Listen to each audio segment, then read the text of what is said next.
Welcome to episode 201 of the Work Shoot Wrestling Podcast. This is Corey Richman, joined as always by Jason Brookes, and we are honored to have the Urban Gladiator, Mr. Jay Washington, on with us today. You know him from his Super Bowl commercial. He's also been in the movie Chirac. I love you brought up Chirac. I love it. Many other things, including he's working with the very talented Winston at the moment with Blurs in the Hood. Winston A. Marshall. Winston A. Marshall, I'm sorry, with their reviews on Jay's YouTube channel, on a lot of the shows on DC Streaming Network, and a lot of other great stuff. Thank you so much. Jay, so great to have you on the show. Man, thanks for having me on. I know it's a little bit last minute and whatnot. We were trying to get everything together, but I appreciate it, man, especially in this day and age where everybody is stuck in the house. You know, you just got to keep doing things and keep entertaining people one way or another. So here we go. So just to let you know, Jason is a Packers fan. I got to go. It's been real. I'm stuck there already. Thank y'all for having me. Nick Foles, congratulations. No shit. No shit. I'm going to get that one out of the way right away. But right off the top, Wrestlemania is going to be 2 days now. Wrestle Kingdom did this past year. I think most people thought that was a successful way of doing things. Me and Jay spoke about it at the time in regards to, I think that at least with me, I thought the first day was a lot better than the second over time. But what do you think, Jay, on regards to going to 2 days instead of the traditional 1 day of 8 hours of killing the crowd after a while? Well, here's the thing: they've been talking because of Wrestle Kingdom. They've been talking about the idea of doing this for a while now, and this is the best way for them to do it. This is the perfect test way. I understand. I was saying this on my live stream before my internet got cut out. I understand that people are, have their hesitations about the card, but think about it. You have a test facility to do this. You don't have 70,000 people. Even if you could put people in the performance center, it's still only 300 at the most. You are utilizing your facility to see if it works. People are going to watch WrestleMania, whether they want to admit it or not. I don't care how much people be saying they hate a card, but to watch it in 2 separate nights, it now gives both shows and all of the performers a fair shot of the crowd, if that makes sense. You know what I'm saying? Because remember, with last year's WrestleMania, you had Becky, Ronda, and Charlotte in the main event, and nobody gave it any energy. Because by the time they got to that main event, people were drained as much as they may want to cheer or boo. So you do this 2 nights. There's a main event of one night and there's a main event of the second night. This works out. I understand the circumstances in which this allowed it to happen, but I'd rather it happen now than them actually trying it where they rented out a stadium and saying, all right, this is the first day. Let's see how you like it. Then the second day. And then everybody calls it a complete failure. I think the one thing is, I agree with you. But my one thing is, is this just going to be something they're doing out of necessity now? Is this something that maybe they'll do in the future? So that's my big issue. I do like the idea of them doing it, but how would they do this over 2 nights in the future with 70,000 people? Would you do 2 different venues in the same city? You can do the same city. Think about this for a second. We're talking WrestleMania. We're not talking a regular event. We're talking people who get pissed off because they can't get tickets to WrestleMania in itself. There are over 70,000 people who would be able to buy tickets for the second night. You see what I'm saying? There are people that are there. There's no shortage of people that are going to come see WrestleMania. It's just plain and simple. There are people who try to get tickets every year who cannot. And there are the lucky amounts who get those. So now you have 2 nights. Granted, you'll have people who will buy both nights. It's just going to happen. But there's going to be a package for that, just like they do all the time. There'll be a package for that, but people will be able to do it still. I don't think we're looking at this as like a smaller company. We forget we're talking about a global entity in the world, in the WWE. We're talking about people come from all over the world. That's why they love WrestleMania the most. Yeah, no, it's interesting. I wonder if them doing it 2 nights would start to take away from some of the independent promotions. Oh, it absolutely would. Ain't no think about that. That's a guarantee. That's a given now. I mean, I'll be honest, any independent promotion, if WrestleMania being 2 nights, automatically has killed any indie shows that week. If you're not running a show on Friday or maybe Thursday or Friday, or that's it. Thursday or Friday, the only day. Probably not even Friday, because if you have NXT Friday, yep, you got NXT Friday. Saturday, WrestleMania 2 Sunday, Raw Monday, I mean, they would just dominate the whole weekend. Well, and also think about it. Again, I know how people feel about Vince McMahon. I know how people feel about Triple H and the business aspect of, this is just the WWE being greedy. But at the same time, this is a business. This is a business. I don't support every decision they make. But guess what? If they got to shut down from ROH, AEW, New Japan, if they can do, because they can do that. Now they control the weekend. WrestleMania weekend is supposed to be their weekend. Think about it. Everybody says Mania weekend. Well, whose weekend is it falling under? Nobody else is doing a weekend unless it's WrestleMania, right? There's nobody else doing these just random weekend of promotions will all come together in a collective spot. It's just not happening. So WrestleMania weekend, unfortunately, is just WrestleMania. I get it. I'm one of the guys as well who would love to be able to work. Like if they implement it next year, a lot of us are feeling stuck because a lot of us here in Los Angeles and SoCal were like, we'll be able to potentially perform on a lot of these different shows come WrestleMania weekend. But if they stick to this two shows, it's a wrap. What is your thoughts on if it is 2 nights? What would you go with the idea of one title match on each night? Or, in my opinion, the biggest feud in the company right now is Orton and Edge, especially with Edge's promos and Orton when I think we could all say when he's motivated, he's still one of the top guys in the industry. Would you go with Orton and Edge, or do the titles mean that much that one should headline one night and one should headline the other? I mean, we've seen that, but that's the way it goes. But we've also seen at the same time, main events aren't always the titles. So there is, like you said, you can put the biggest feud. Remember, what was it, 2 years ago? We saw Roman Reigns and The Undertaker in the show. So it was about 2 years ago. So we saw that. So again, you could have an Orton Edge night 1 and Roman Goldberg night 2, because they're going to close it off. Drew and Brock. It'll be Drew and Brock just because I think it's a bigger pop for the viewing audience, not those in attendance. It's a bigger pop for the viewing audience to see Drew McIntyre win the title. You can split it up. You can also, do the WWE title one night, the Universal title, or do it in reverse. You could do the Universal title on Saturday night. Just get that out the way, for lack of better words. Spare people that who gonna boo it or whatever. You just knock it out. You know what I'm saying? The thing is, we haven't talked about the elephant in the room, right? How is this gonna look to the audience? There's gonna be no people in the stands. They're talking about doing matches in unique quote unquote places. How is this going to look over 2 days? We've had empty stadium shows for the last few weeks, some of which I think have been interesting, some of which I think haven't been. But this isn't like a promo here and a promo there and a match here and a match there. It's going to be a lot of matches in a row. I just don't know how this is going to look. A pay-per-view, a 3-hour show, because whether you split WrestleMania into 2 shows like they're doing, it's still going to be a 2.5 hour, 3-hour show of a lot of matches. I'm just not sure how they make this look. I think they'll stretch out what they did with Raw and SmackDown. If you noticed on Raw, they decided to show us the Elimination Chamber match, and then on it was on Raw they showed us the Rumble. SmackDown they showed us the Elimination Chamber match.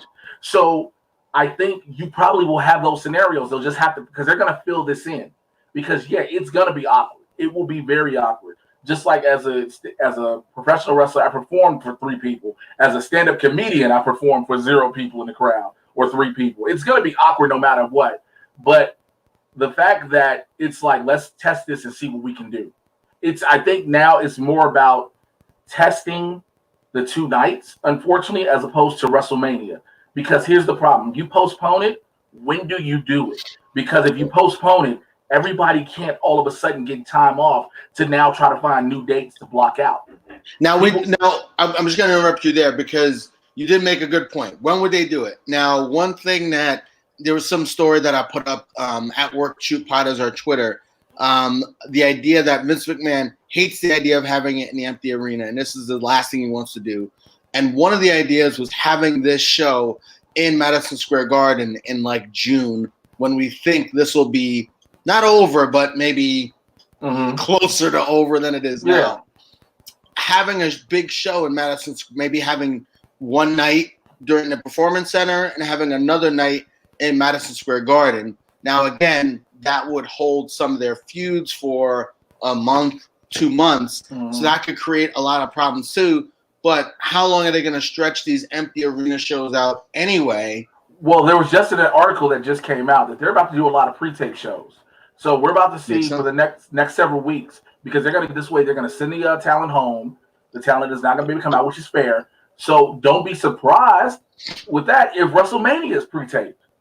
Oh yeah, absolutely. Yeah, I mean, John Pollock from Post Wrestling was reporting that they'll be, like you were saying, they're going to be taping over the next couple of weeks their shows. And I wouldn't be surprised if you have Roman Reigns and Goldberg on the show on Friday, if they tape that match on this Friday, or they've taped multiple versions of the match and kind of do it like Lucha Underground did, taking the best parts of a match and putting it together. I mean, I don't know if that's going to be the best way to do things, but I can honestly see them do that. And what I could also see them doing is doing what they did a couple of years ago when you had the split brand pay-per-views, where Saturday is your SmackDown show, and Raw is your Sunday is your Raw, WrestleMania show. I mean, you can do that. I agree. I want to go back to what you just said about taping like the Goldberg match. That's the advantage they used to have back in the day. Remember when SmackDown was taped, they would redo segments all the time. But people also forget, we're talking about the one thing people forget about the WWE, AEW, and in some situations, these are television shows. As much as we love them as professional wrestling, it's a television show that centers around wrestling. So them taping this actually can help out in the greatest way possible. It would make Goldberg look halfway decent. I know how a lot of people are going to feel about hearing that, but look, you want to try to keep him looking halfway decent. You put him in this big picture going into WrestleMania. Anybody that has a flub in a match that you want to redo, you can redo it now. I mean, it does. Yeah, and the other thing is, people are not going to kill them for this. We ripped the WWE for this and rip whatever. People are not going to kill them for this. This is the most crazy circumstance in most of our lifetimes. So people are going to say, hey, we're going to give them a little bit of benefit of the doubt here. Maybe the shows are a little weird. Maybe the shows are a little awkward, but we're going to understand. So, Jay, to your point, this is the time to experiment, to throw shit against the wall and see what sticks. And maybe they think about something for the future. I really like the idea, though, of them holding one of these shows out until MSG, maybe in June. I think the problem I'd love for them to do that. I get all the issues surrounding it, but man, it would be fantastic to have Madison Square, have WrestleMania at MSG. Oh, absolutely. It's just the whole stretching, because if you stretch one show out, it's weird when half of your shows of Raw and SmackDown are moving forward, but the other half of each show is still building to that one show. I guess that's the other thing. Are you really going to be able to move these shows forward to the level that you'd want? We're thinking, people are saying they think this is going to last at least through May. I'm a school counselor. They've canceled schools till April 21st. They're talking about baseball starting Memorial Day weekend. They're talking about the NBA starting in June. So this is going to go for a little while. How long do you continue these empty stadium shows? You're talking about doing pre-tape segments. How long can they stretch this out for? Well, they're going to have to. Here's the problem. A lot of people don't understand. Vince McMahon and the WWE are contractually obligated to produce a live television show once a week on both Raw and SmackDown. Now, it doesn't mean they have to be directly there live, but they have to produce a show. Yeah. So they got to do it. That's why you're going to tape so many matches. You're going to tape so many shows. The guys and girls are going to be beat up when it's all said and done, because they are going to tape a lot in the next couple of weeks. We thought NXT taped a lot. They are going to tape a lot. And so it's going to be, it's one of those things they have to. And I understand it's like, how long can you do it? Well, that's when you have the writing and the booking team, because now they have everything that's planned out, right? They have a posted board or whatever it is, a whiteboard, and everything's labeled out to where it should go.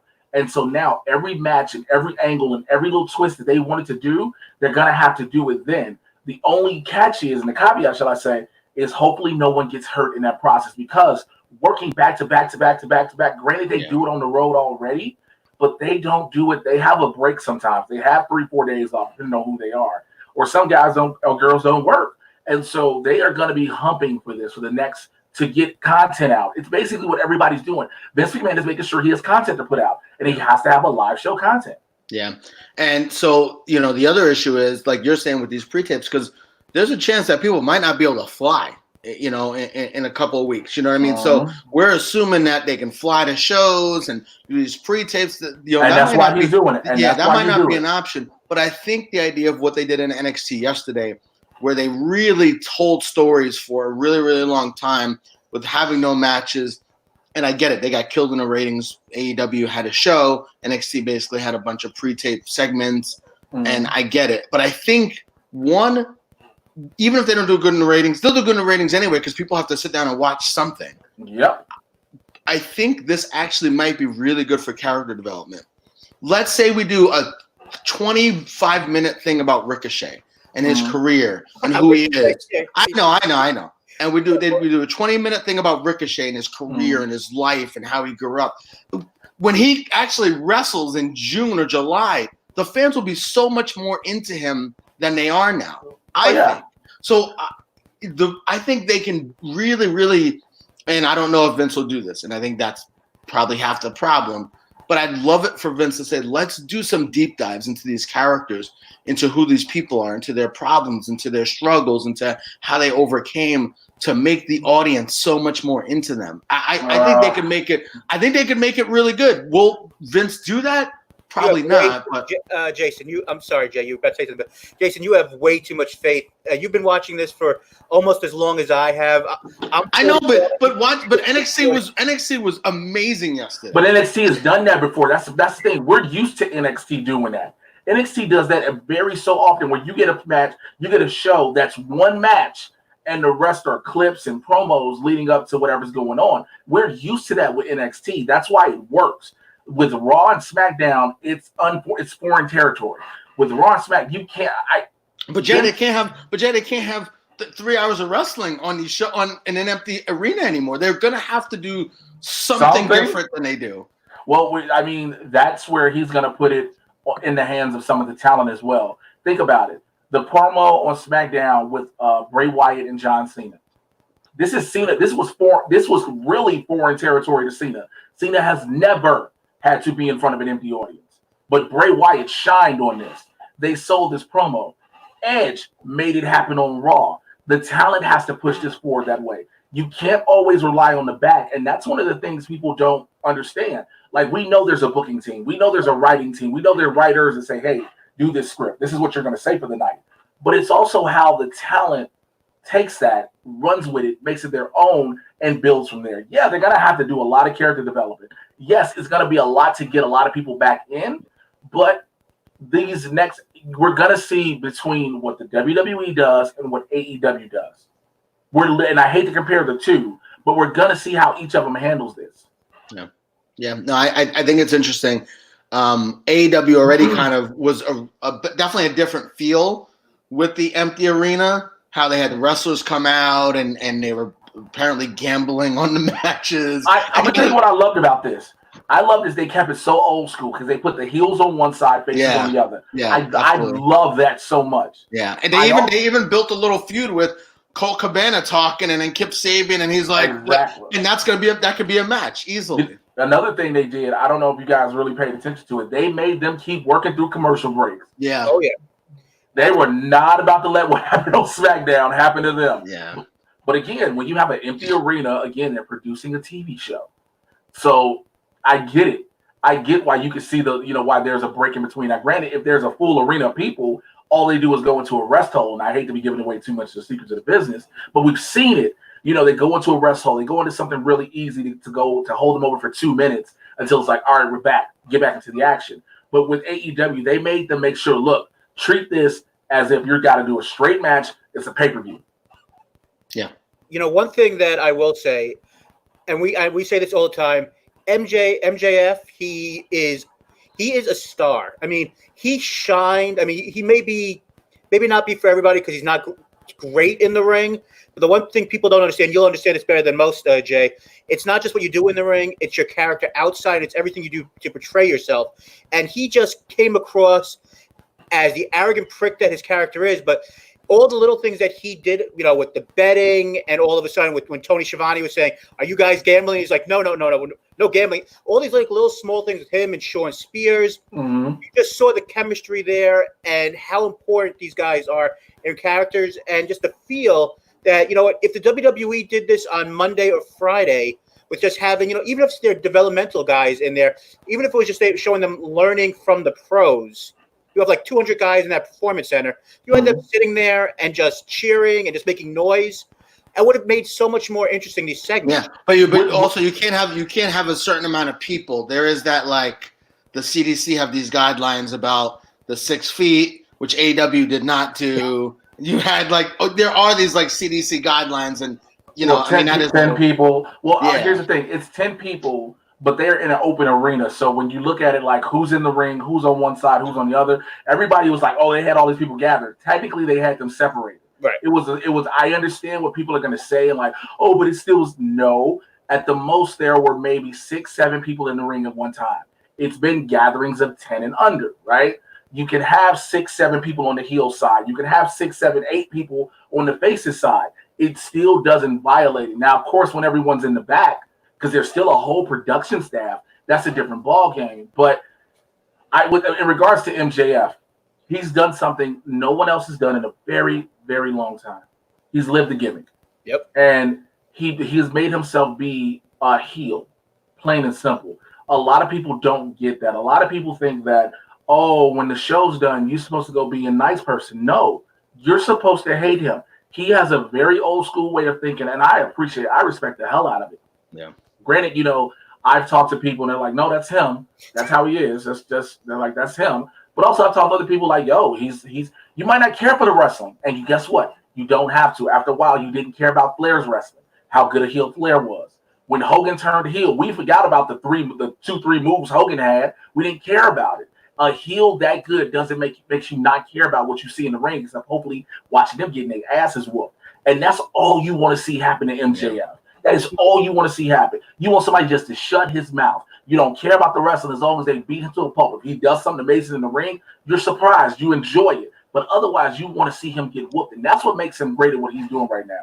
Yeah, he's a modern and honestly, his wrestling matches have been pretty good, to be honest with you. I think he's improved. Now, I've watched him in MLW for a while, too. And from MLW, the company's been around for a couple of years. He's really improved. His match with Cody was solid. His match with Jungle Boy was solid. So I think he is really improving in the ring. And as a character, I mean, he is, one of the best heels in the business. No question about it. Yes. Now, one of the big things, though, about AEW was, and they're one of those companies that has everything planned out moment by moment. And initially, the show was supposed to be in Rochester, New York. And then this week, coming up, was supposed to be in the Prudential Center in Newark. It was supposed to be Brodie Lee, being the exalted one in front of his hometown, a much bigger debut. And then also Matt Hardy, twofold here. Do you think they should have gone debuting both of these guys last night? And two, what was your thoughts on Brodie King? I'm sorry, not Brodie King. Brodie Lee. First of all, I was shocked. I mean, everybody was like, it was either him or Hardy, but I would have never predicted to use Brodie Lee as the exalted one. I'm not going to even lie to anybody. I would have never thought that. I thought it was too obvious to be Matt Hardy. That's why I knew it couldn't be Matt Hardy. Everybody was like, it's Matt Hardy. I'm like, it can't be. It's everything says it's Matt Hardy. The whole way Evil Uno, the way they were going on social media, everything said it was him. I think the reason they debuted both was because you knew it had to happen. And if you don't debut them now, when do you potentially run the chance of not being able to? I think that's the biggest thing.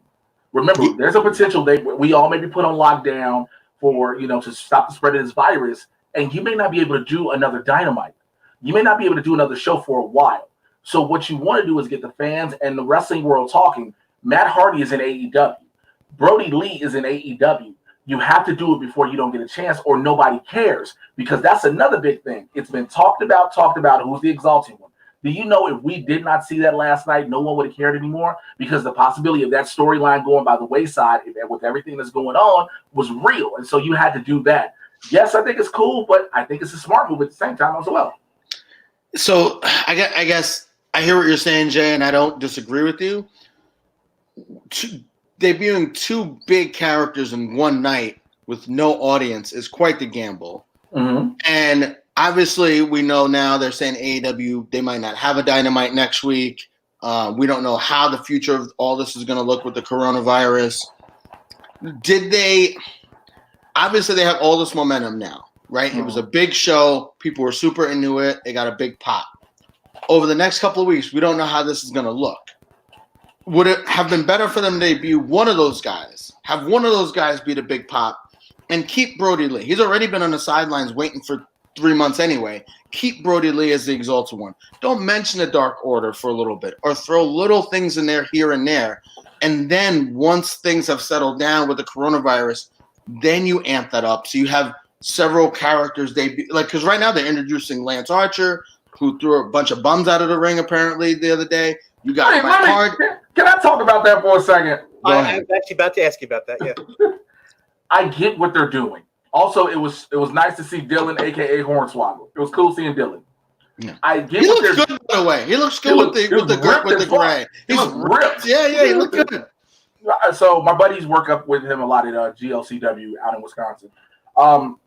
So I understand the promo, and I understand what you're getting across. And Lance Archer is a monster. He can whoop everybody. But you literally only had one or two people who could somewhat look like to give him a shot, give him a go. And the two people you had just looked like, oh, we're just going to get heavy dudes. We're not going to get muscular guys. So I think, for me, I understand what you want to get across. You need to have him run through some big muscular jack guys. They don't have to be taller than him, but they have to have the physique to look like wrestlers. You want him to run through those. Him running through the average person doesn't do much. If I'm making myself, I'd rather know about his story and who he is than that he's 6'9" and beats up little guys. We know he can beat up little guys. Right, he's 6'9". He's called the Murder Hawk. No shit, he can beat up little guys. Right, absolutely. What else do we know about him?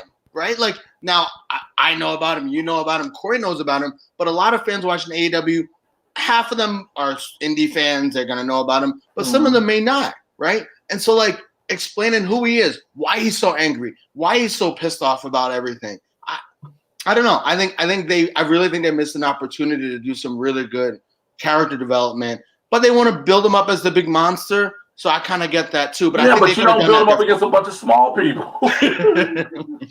maybe I'll take it from a slightly different point of view. I don't know, Jay. I don't know if you saw the movie Peanut Butter Falcon from. I haven't had a chance. I was supposed to see it. I haven't seen it.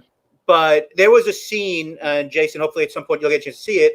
But the character goes and wants to become a professional wrestler, and there's a scene in there with actually I think it might have been Jake may have been in that also, or was a couple other performers. Mick Foley was in it. It was a similar scene where he was learning how to become wrestler. You saw all these guys in the ring. It was like a makeshift ring, and it kind of reminded me of that a little bit. And I just thought that the camera work with Jake Roberts just looking like this sinister character of, I thought that really worked. And I agree. Now the production value of this, the way this was produced, absolutely looked amazing. Absolutely. I won't take away anything from the camera work, the in-ring camera work. I take nothing. The production value is great on this. AEW stuff has been absurd. Like, their production value has been fucking awesome, and almost everything they've done, it's looked crisp, it's looked professional, 100%. I'm with you, Corey. It should look amazing. Now, is there anything from AEW from this past week that you think didn't work? I mean, it was weird, like I said, with having, limited fans, which I think was a lot better what WWE did this past week with having no fans, just the quietness and having, Bailey and other people forgetting that there was nobody there and still, pretending, going to the fans, which was awkward, and having, the stuff with Steve Austin, which was, for some, may have been fun, but it was terrible. It was terrible. Not great, to put it nicely. But he needs the audience. I would have loved if he actually acknowledged it, because I know they told him to stick to the script, but I needed him to be like, "Give me a hell yeah!" And he hears nothing. I wanted him to say something like, "Oh yeah, there's no one here." Okay, like I wanted him to do that. I wanted that out of Austin. But like I said, besides a couple of missed spots in the women's match, which is going to happen every once in a while, and Jungle Boy, trying to save the idea that I guess it was the Butcher didn't know that he was supposed to get up, And the blade. I think it was the blade. Yeah, yeah. That was a total fuck up. Yeah. But and I get full as much as we like to go and say Jim Ross might be a little out of it at times at this point. He protected the two of them as well as he could by saying, you got to make sure that sometimes make sure your opponent is beat down. Besides those little things, was there anything in AEW this past week that you thought maybe didn't work or might have been a mistake in the situation they're in? Because people, have been ripping them a little bit about the idea of maybe there was a little bit too much of the stuff like at the end where you had Jericho telling the Spanish God, Sammy Guevara, to go and sit on, Jake Hager and do push-ups when you have this whole thing with the coronavirus, the 6 inches, all that stuff. Well, see, I think that's the part. I think that's the part people got to calm down on. I get it. I get it completely. But at the same time, if you're going to watch a wrestling show, they got to be up under each other anyway. Absolutely. They're gonna. I mean, I hate for people to be like, "Oh, well, it makes no sense." If you're going to watch a wrestling show, expecting wrestling, they are going to be around each other. They are going to be on each other. So why not do just what you do? You know what I'm saying? I get it. I get the distancing, but people got to calm down on that. They straight up got to. Oh, how you gonna do that with the coronavirus? Yo, you just seen a dude wrestle a match, and you ain't say nothing about the match. You just beat the shit out of each other. Right, for 20 minutes. Or they beat the shit out of each other. You're cool with that part, but the part that makes you upset is the sitting on him for push-ups. Yeah. That doesn't make sense. Yeah, people get too crazy. I think what they're gonna have to do is do something. So I read today that AEW they didn't test everyone for the coronavirus, but a friend of mine, her grandma's in a nursing home. Before she can go in now they're not letting anyone in nursing homes, but a couple weeks ago. They would take her temperature before she went to nursing home to make sure that she was, okay. Mm-hmm. And they're starting to do that with AEW. I think they're doing it with WWE too, where they're testing people to see if they're healthy before they let them in. Yeah, absolutely. Maybe they do some disclaimer underneath or beginning of the show. Hey, we've tested everyone to make sure everybody's healthy. Because they're going to have to do something. Because this is going to get worse. People are going to I know. I think I've said this before via my social media and other ways. I understand everyone's worry and concern. I do. I understand how serious this is. But when we start picking and choosing where we get upset and panicky, like there's a lady on Facebook who talked about a rant where she went to a store and the cashier, the lady in front of her was getting her groceries, and the cashier did something where he just did this to his face real quick. And the lady called herself freaking out, like, "You're not supposed to touch your face, blah, blah, blah."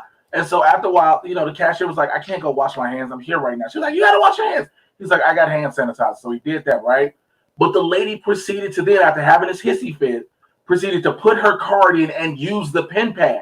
The same pen pad that everyone else has been touching. But, that's what I'm saying. People are picking and choosing when they want to be upset. Yeah. I think the problem is if they put these disclaimers up, it's going to cause more harm than good. Because you're going to have this one hand that's going to be like, "I'm glad they told us." You're going to be this other hand that's going to be like, "Did they really need to tell us?" Because then if you tell us, now you're like, "Oh, what can't they do? What are they going to do? What moves are not going to be allowed? What matches aren't going to happen?" It's so much, it's a catch-22 with them doing that. But I understand why they should. Yeah. I just think I worry that, so like I'm in Illinois, and so we had more people get it yesterday. I think we doubled our corona cases just yesterday. Oh, you do realize more people didn't get it? More people were, more people were the testing, right? So like the more that this testing becomes a thing, the more that these tests comes out. Now they're talking about doing like drive-through tests, like they did in a couple other countries, like South Korea. Once they do that, everyone and their grandmother's going to have it. If Kevin Durant and LeBron James can have it, everybody's going to have it. But that's the thing. I think people need to stop. I think people need to automatically assume, and I hate to use it this way, that 98% of the country has it. Yeah, because again, they said the majority of people that have it are asymptomatic. Yeah. They never get sick. They never feel anything. They just have it. So the crazy part about this is, like you just said, as these tests come out, I've been saying this for the longest, the number is going to skyrocket. Yeah. This is not brand new cases. This is just, now you've been tested. This is all this is. Yeah. But when it comes to professional wrestling right now, I understand that a lot of companies, independent promotions that were like, "Yo, we can't do anything." ROH just said we've shut down. Impact shut down. They paid their talent. Of course, Vince will pay his talent. I just think, again, it's hard when you We're looking at an industry and a business that we've never seen take a break. No matter what, we've never seen it take a break. Yeah, and also does this present an opportunity to them because they're the only live sports entertainment out there. So, like, the only two live sports entertainment things that were available this weekend was wrestling and Turkish soccer and Mexican soccer. That was it. That was all you could watch this weekend. That was live entertainment that was involved with sports, right? So this actually presents an interesting opportunity for them, for people to watch them who maybe haven't watched them. And that's exactly what it is. And that's why, and again, unfortunately, that's the business part behind it. I understand that people are going to be like, well, health and safety over business. That is true, but unfortunately not for everyone. You know what I'm saying? You have a lot of people who are just like, look, if I get sick, because we keep hearing the success, the overcoming rate, the getting past the rate is 98%. Like, so you'll get past it. So when you think that way, if you're a business, especially if you're a business like pro wrestling, and you're like, I have a multi-billion-dollar company, I have to keep this going. And yes, we have countries on lockdown, so I don't want anybody to listen to this and be in the comments like, well, how are you going to say all that, Jay? You also have, I don't think Vince is holding a gun to the wrestlers' heads. That's another thing. Well, there are rumors that a lot of the wrestlers are pissed about this. Oh yeah, absolutely, and they don't want them to do. So there is a little bit of that, but he's paying these guys, you know, a ton of money. I mean, Undertaker's making $1 million for this match with AJ. So what's he gonna do? What'd you say, Corey? I think Undertaker's making a little more than $1 million. Yeah, he's making he probably makes $1 million an appearance. Yeah, exactly. Yeah. So the way they're paying these guys now, so like, I mean, there is the idea that they're upset, but then there's the idea that they're making a ton of money. But then there's the idea that, hey, like, there is some, like, let's look at. So it's just a real complicated thing, and there's not really a correct answer either way. And like, again, they got to, if they take these out the way, they knock it out. If they knock out, so we have 2 more weeks in March. Yep. You have to knock out four episodes per show for April, and at least 4 more for May. No, just not even 4 for April. Excuse me. You just got to knock out the 4. Excuse me. You just got to knock out the rest of the next 2 weeks. Right. I'm sorry, I keep forgetting WrestleMania. I don't know why you said June earlier, so my brain was like June. All you got to do is knock out 2 weeks worth of shows. That's the 2-week self-quarantine you're supposed to do. That's the time. Think about it. You do 2 weeks, you knock out these shows, right? Let's say they're doing it let's say this week we don't know about. All these shows this week are being pre-taped, right? Every day is some shows being taped. Next week and the week after, all talent is required to stay in-house. Mm-hmm. Now, by the time to come back for WrestleMania, everybody's done the self-isolation for 2 weeks. So it limits their chance of exposure amongst themselves. That's interesting. But that's a good point. The thing is, they still can't have fans there. Yeah. But the self-isolation thing, that is interesting. If they really do some pre-tapes and kind of keep themselves away, it's supposed to go away after 14 days if you're exposed to it. That's an interesting way to look at it. One thing before I forget, and Jason's gonna love this because I always bring up things that aren't on the script, but always, every single time, every single week. It's the fun of the program. But just going back to what we spoke about earlier in regards to what Raw and SmackDown did this past week, where SmackDown showed the Elimination Chamber and Raw showed the Royal Rumble. Mm-hmm. Now, for 1 week, both shows were up in the ratings. It was I think the second highest rating for SmackDown's of the since they went to Fox, and Raw's, I think, second highest of the year, which isn't saying much by any stretch, you know, from what it used to be. But how many weeks? And there's like 2 weeks left of each. But do you think they're going to do the same thing again this week of not telling any? And maybe this is what bothered me a little bit. They didn't tell the audience ahead that we were going to get 45 minutes on SmackDown and almost 2 hours of the show on Raw of just a tape match. I know for new fans, seeing the Rumble, you never see it for free is great. But for someone like the three of us who watch all these things, you're like, I could have left and gone to dinner and came back. Well, get takeout, I guess now. Check this out. Here's a question: if they tell you, hey, we're going to show the Royal Rumble in its entirety, or we're going to show the War Games match, or whatever led up to Shayna Baszler versus Becky Lynch. If they tell you they're going to show you the matches that led up to it and the moments that led up to it, are you actually going to sit and watch those? Absolutely not. Exactly. That's why the Royal Rumble, absolutely not. But if they do a video package that's interesting, interviewing Shayna about it, I might be more into that. More. I mean, yeah, we're gonna absolutely that. see that, but I'm just saying, if they tell you in advance, that hey, we're gonna show you the NXT War Games match. We're gonna show you all these things Shayna Baszler has done. We're gonna show you all these things Becky Lynch has done that leads up to this. If they tell you this, if they tell you in advance, that's why they never tell you on NXT, because if they tell you, you won't watch it. No, yeah, I agree. Absolutely. It's a smart move, unfortunately. It is. It's a smart move. I mean, I know how you feel, Corey. I understand. Oh man, Royal Rumble, but did they have to show all of Royal Rumble? Jesus, it was like an hour. You know, yeah, it was so fucking long. But you know why? Just like you said, it was an hour. Yeah. Guess what? It's cut an hour out of television. Yeah. But I do think WWE, to their credit, is really trying to do things where they don't have as much production or production people. Mm-hmm. AEW had a lot of people, and I kind of like the idea of having the heels in one area, the babyface in another. I enjoyed the AEW thing last night. That was probably my favorite of the live shows so far, just in terms of how they tried to do it. Mm-hmm. But you got to fill the time up. I get that, so I can't kill them on it. I could rip WWE for doing a lot of shit, but that I can't. Well, if you're WWE and if you're going to do this for the next couple of weeks of putting in tape matches, if you're SmackDown, do you go back into the to the Nitro vaults and show Goldberg like winning the title against Hogan? Absolutely.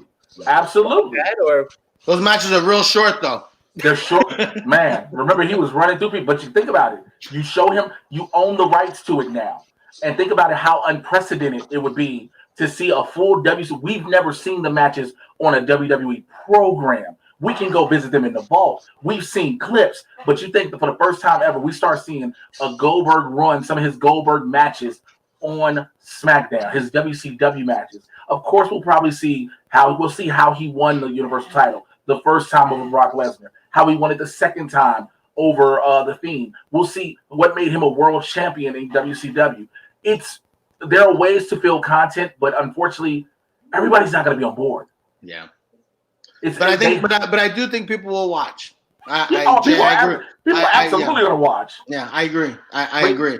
But yeah, going back to what you said, Corey, think about it. If they tell you they're going to do this, if they tell you we're doing this, or would you be more inclined to sit and watch it on Friday? Yeah. Yeah, we're gonna have Goldberg against Hulk Hogan, Starrcade '97. Like, probably not gonna watch it, But if they just show it, you're like, holy shit, that's kind of cool. Like also, I was watching SmackDown and they're showing it. Also, you got the NWO going into Hall of Fame. You got all these Hall of Famers who have legendary careers. You're going to see matches and highlights from their careers as well. Yeah. Again, all this stuff the NWO and Goldberg, for them to go in. But both of them be in the Hall of Fame, but for the NWO to be going in the Hall of Fame, Goldberg to have a high-profile match at WrestleMania. You think they're not going to show a bunch of clips of their matches and what they've done over the years to fill up time? Perfect. Very smart. Yeah, that's really, really smart. And speaking of the Hall of Fame, it's nice they finally decided to let people know that Davey Boy Smith was going in. It was only announced, like 3 weeks ago. It's finally nice they finally got around to telling people. But he's in. He's in. That's the important thing. And there's a lot that's going on with the coronavirus, and the shows have not been the same. I'm not gonna rip them about it. Remember. I'm sorry to cut you off, JB, but remember, there was a bunch of uncertainty about what would happen with WrestleMania. Yeah. So I think announcing that Davey Boy Smith in the Hall of Fame is not a real high-profile thing. Yeah, and it's cool that they're going to do the ceremony, I guess, before SummerSlam this year, too. Oh, they pushed it back? They pushed it back? Yeah, they announced that they're going to do it before thank SummerSlam. God. Thank God. Yeah, so I think that's really dope, and I think SummerSlam, Royal Rumble, those are the real big pay-per-views of Mania. So also now we don't have 20 minutes worth of programming, worth of content. Think about it. That Royal Rumble, when they introduced the Hall of Famers, that's a 20-minute segment. Yeah. Now we don't have. Yeah. Before we move on to one of our last subjects with Daniel Bryan news, because me and Jay spoke about it last week, haven't heard your thoughts. What's your thoughts of any of Rob Gronkowski? Well, first of all, the idea that he's going to host. I can see from your eyes there. He's hosting WrestleMania, big whoop. But the idea of him, crossing over. You think he'll be more of a Ronda Rousey or more of a Ronda Rousey? I'm just saying. She's actually good at wrestling. Come on. Whoa, she is. I think Ronda Rousey had some good matches for. She finally did. She finally did at her last go round. By towards the end, she did. I'll admit that. But I said this earlier. people got to remember, this ain't nothing new. Pro football players going into wrestling. Where do you think we got Bradshaw from? Where do you think we got Farouk from? Where do you think we got The Rock from? You know, so where do you think we got Goldberg from? This isn't nothing new. It's just now we're in a different day and age where it's more of a spotlight on all of it. But we've been getting former pro football players and basketball players or whatever going into wrestling. So it's nothing new. I think it's perfect because now you know it's going to be him versus Mojo Rawley or something like that, or Mojo Rawley versus Riddick Moss, whatever. It's going to be involving the three of them at WrestleMania somehow, some way. I mean, it was only a matter of time. I mean, but Jay, the thing is, they did with Rousey. They did a good job with her where they had her train for a while before they had her really do shit. Yeah, she was out here training. She was training for a while, really busting her ass. I don't know what Gronk's been doing, right? Like, maybe he's been training a lot too. I haven't heard that. Oh, shit. I'm sorry, what? Yeah, right? Like, it's good that he's the host. Like, who gives a shit about that? But they're going to have him, maybe that's the idea, right? They're going to have him host. Then he's gonna go to the PC and just train there for a while. He probably already is training at the PC. That's the thing. Yeah. Just because they let you know who's training at the PC. Yeah, that's fair. It's not allowed to be like the WWE releases. Okay, this person's been training. This person's been here. They let you know. So of course they're not gonna let you know that Rob Gronkowski has been training right before WrestleMania when he's supposed to be the host, because now you're like, oh shit, he's been training. Of course he's gonna have a match. Yeah, that's fair. I mean, that was the thing, right? Ronda Rousey came out. They showed her a photo of her at the Performance Center with Cain Velasquez, and Vince was pissed about it apparently because he didn't want to know. He didn't want people to know that Ronda was at the Performance Center training again. So that to your point, Jay, that's interesting. Yeah, he wants to control the narrative. You can't let people thought, because remember, Ronda's supposed to be retired. She's supposed to be retired. She's supposed to go be gone. But now you hear, oh, she's back at the PC training. You're like, oh, god damn it, this is supposed to be a secret. So something that's come out in the last day or so, Daniel Bryan, or as the true independent fans still like to call him, Bryan Danielson, is said, you know, he wants to be more of a part-time guy, full-time father. What's your thoughts on him getting a more limited schedule coming up? Do you think that's going to be? How do you think that's going to work? Do you think he changes his style, or do you just think we see him less? What you see him less? I have no problem with it. I'm all for it. Like he has a new kid on the way. He already has Brodie. He's got another one on the way. He wants to be a family man. He's made his money. He's made his impact in the business. If he does part-time, it doesn't change anything. He's still Daniel Bryan. So I think it's nothing. I mean, yeah, you might see him doing less matches. He won't be on TV every week. He'll probably be in he probably won't even be in a storyline unless it's really needed to build something up. I have no problem with it. I think it's cool. Having worked around with Daniel with that Year Idea Trios back in 2009, like he's always been a good dude. He's always been a very good dude. So see him taking this route, especially coming back. Think about it. This man came back from being told he could never do it anymore, right? Had just had the baby, got married and everything. Ended up getting this new technology, being able to do what he loves again. Now has another baby on the way. Priorities change. I have 2 kids. Having one, it was like, okay, I got to be there for my kid, blah, blah, blah. I got to do all this. I got to be a dad. Having 2, oh, shit, it's just got real. Yeah. I'm happy for him. He has given his life and his body to pro wrestling. He's one of the greatest pro wrestlers of all time. Mm-hmm. And, I'm happy for him. He's going to – I guess his contract's expiring pretty soon, so he's going to go part-time. They're still going to give him a shit ton of money, which he deserves, and he's going to go be a dad, work part-time. He's still going to have kick-ass matches. He's going to put guys over. I think that's the next step in his thing is putting guys over, putting guys he likes over. Drew Gulak, it was his idea to put Gulak in the storyline. Yeah. And so, go ahead, Jay. Oh, no, I'm just saying, I agree. Yeah.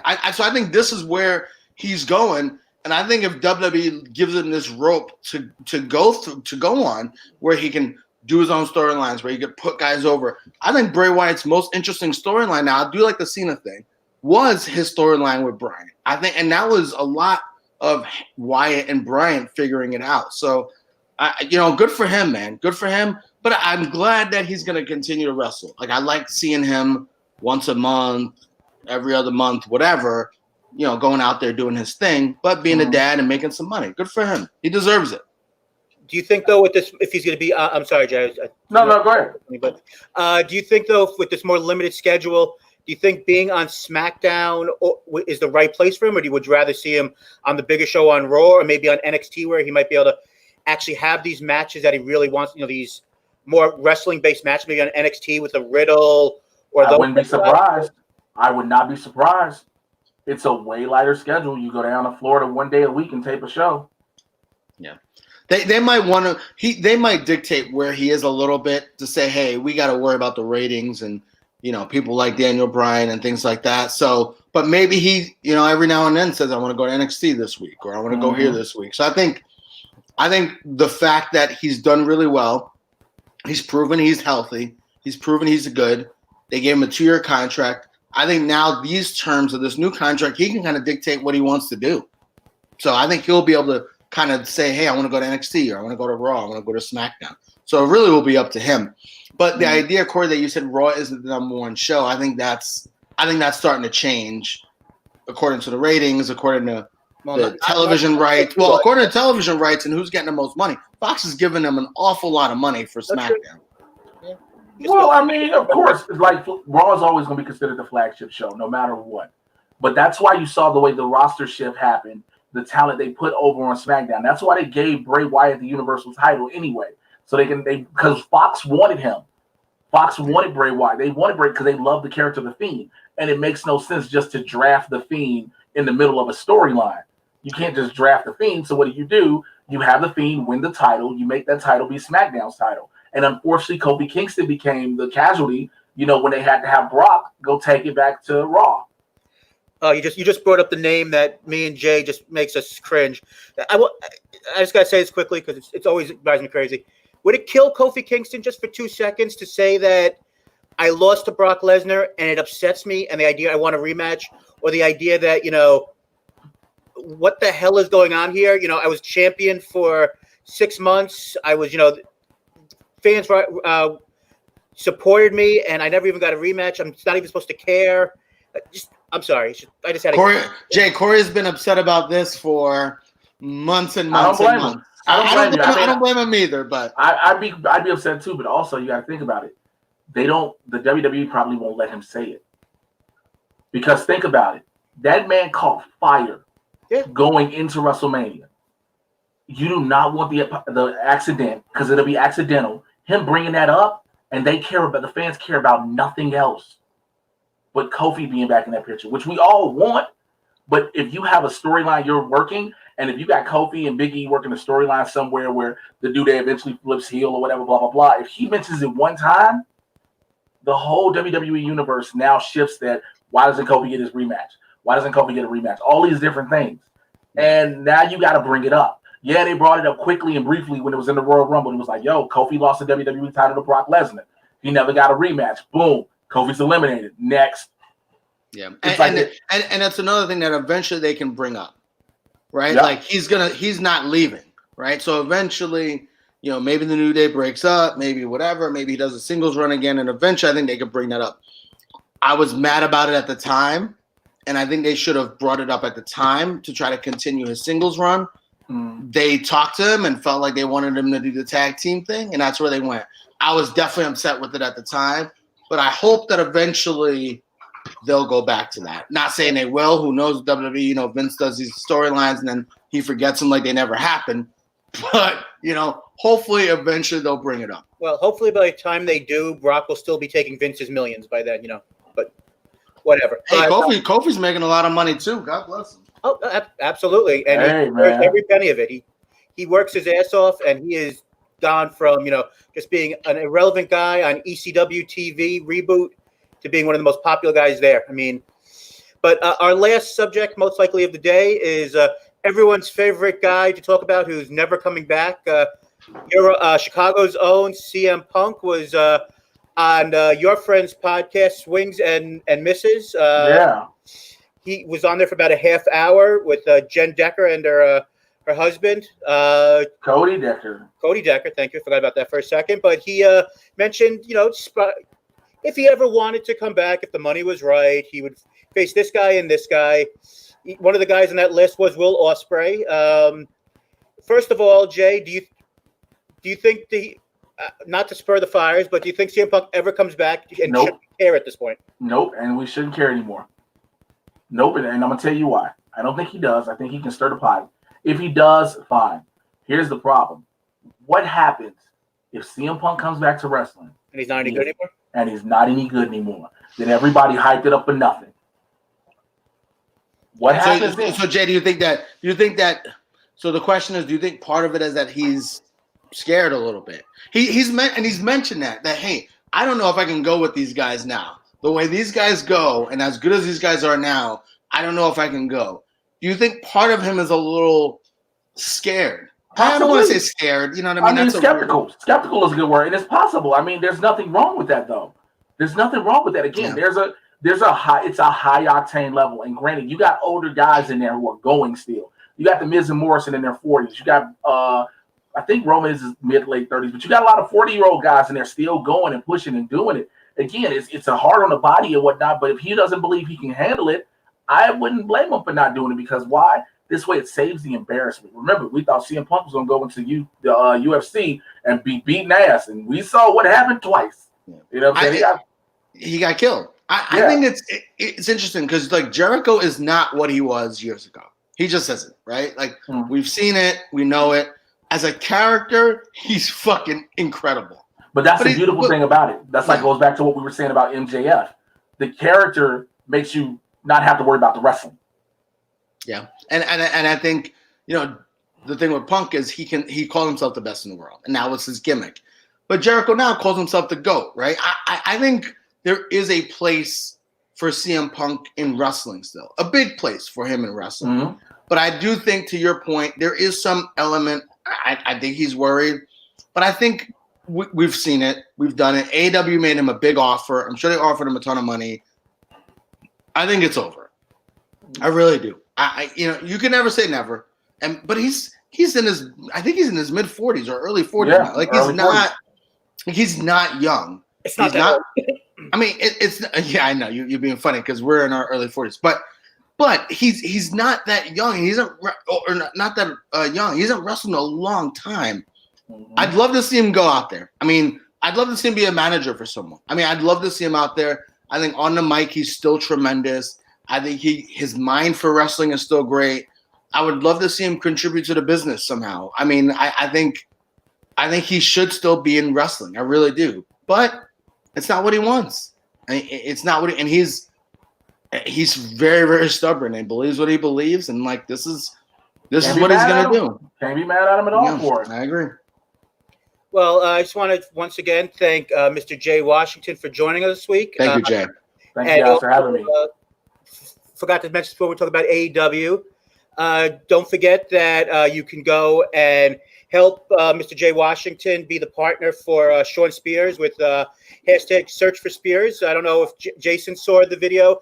I believe it did play on. I did. He's gonna get some indie guys to help him out. Good. Maybe Jay will be the guy. That's if the AEW is running still. By the time like, hey, I thought about it today. I was like, yo, should I push the video again? I was like, well, there might not be any wrestling for a while. Yeah, Jay, that might be one of those storylines that goes away for a little bit, and then once things settle down, it might come back all of a sudden. I'm hoping. Or you know what? It might be kind of a dope distraction, right? Like, who's his person gonna be? He can do these pre-tapes. They could have video clips of YouTube with like guys talking about how they want to be his partner. They can make a whole big thing of it. To be honest with you, I have no problem with it at all. Yeah, I ain't got no problem at all with it. All right, Jay Washington, the next partner of Sean Spears, the next AEW Tag Team Champions. Hey, I wouldn't be upset with that. But Jay, let people know how they can follow you on Twitter and your new Patreon. Sure, the Patreon. Got you. The Patreon's actually been around for a while. I just really started utilizing it. I'm like, yo, go join the Patreon. So I'll tell you about that in a minute. Follow me Twitter, Instagram at Mr. J Washington. It's spelled right down there. You should know how to spell Washington. Patreon.com/Mr. J Washington. It's called my Supervillain Squad. This is how people who have been wanting to support my work and whatnot, you go and support that. I have 2 tiers, which is $1 and $5. Like literally anything more people want to give, I'm grateful for it. And it goes to help developing my channel, which you can check my YouTube channel, youtube.com/JAY Washington 80. and the Mad Titan podcast. Everywhere you get your podcast from, I get you caught up on everything happening in the Marvel and DC live action cinematic universes. It's Barbershop Talk for Nerds. Come on in the convo and check out Blurs in the Hood with myself and Winston A. Marshall. We go live every Tuesday around 1:45, 2-ish every Tuesday. We sit there and act the fool for about an hour or so. So you can check that out, youtube.com/Blurs, the letter in the Hood. Perfect. And, once again, check us out every week on Thursdays at Work Shoot Pod, and check out the Jackie podcast as part of the FamDune Network. Jason, any final words before we call it a day? And hope that Wrestlemania, is cool from the Performance Center for 2 days. We'll see. Jay, thanks for coming on the show. I think we're done here. See ya. Jay, thank you so much for